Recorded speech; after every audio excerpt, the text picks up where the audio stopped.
ഗൾഫിൽ ഇക്കാക്ക എത്ര കൊല്ലമായി? 30 കൊല്ലമായി മോനെ.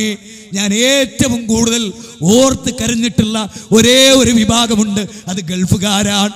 എല്ലാ അറബ് രാജ്യത്തും അള്ളാന്റെ തൗഫീഖോടെ പോകാൻ കഴിഞ്ഞപ്പോ ഗൾഫുകാരെ കുറിച്ച് ഓർത്ത് 90 വയസ്സ് വരെ എത്തി നാട്ടിലേക്ക് പോകാൻ കഴിയാത്ത ചില ആളുകളെയും എനിക്ക് കാണാൻ കഴിഞ്ഞു.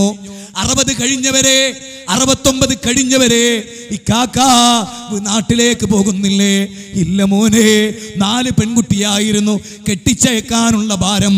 ഹറാമിന്റെ പണം, സ്ത്രീധനം ഇസ്ലാമികമല്ല, അത് കൊടുക്കാനാണ് 30 കൊല്ലം ചെലവഴിച്ചത്. റബ്ബേ, ഗൾഫ് രാജ്യത്ത് 30 കൊല്ലം ഹറാമായ സ്ത്രീധനം കൊടുക്കാൻ ഈ ബാപ്പാനെ തണ്ടിച്ച 4 മരുമക്കളില്ലേ? നിങ്ങളും വരും പരലോകത്ത്. വലഖദ് ജീതുമൂനാ ഫുറാദാ കമാ ഖലഖനാകും അവ്വല മറ. ജീവിതത്തിൽ ഒരിക്കലും 1 രൂപ ഇല്ലെങ്കിൽ പോലും സ്ത്രീധനം വാങ്ങരുതേ.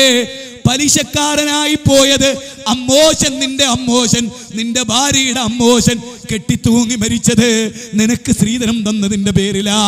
നിന്റെ അമ്മോശൻ ഏതോ രാജാരുടെ ബംഗ്ലാവിന്റെ മുറ്റത്ത് പോയി കല്ലേറ് കൊണ്ടത് മരുമോനെ ആ മോളെ നിനക്ക് കെട്ടിക്കാനാ.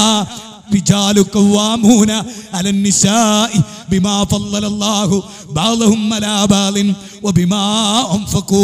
സൂറത്തുൽ നിസാ 34-ാമത്തെ വചനം. നട്ടിലുള്ള യുവാക്കളെ, ജാമിയയിലെ പഠിക്കുന്ന കുട്ടികളെ, സ്ത്രീധനം ഒരിക്കലും വാങ്ങരുത്. അള്ളാന്റെ കോടതിയിൽ നീ നിന്ദ്യനായി പോകും, നിനക്ക് കരയേണ്ടി വരും. ചേലാകർമ്മം ചെയ്യാത്തവരായി, ചെരുപ്പ് ധരിക്കാത്തവരായി, വസ്ത്രം ധരിക്കാത്തവരായി റബ്ബിന്റെ മുമ്പിൽ വലഖദ് ജീതുമൂനാ ഫുറാദാ കമാ ഖലഖനാകും അവ്വല മറ.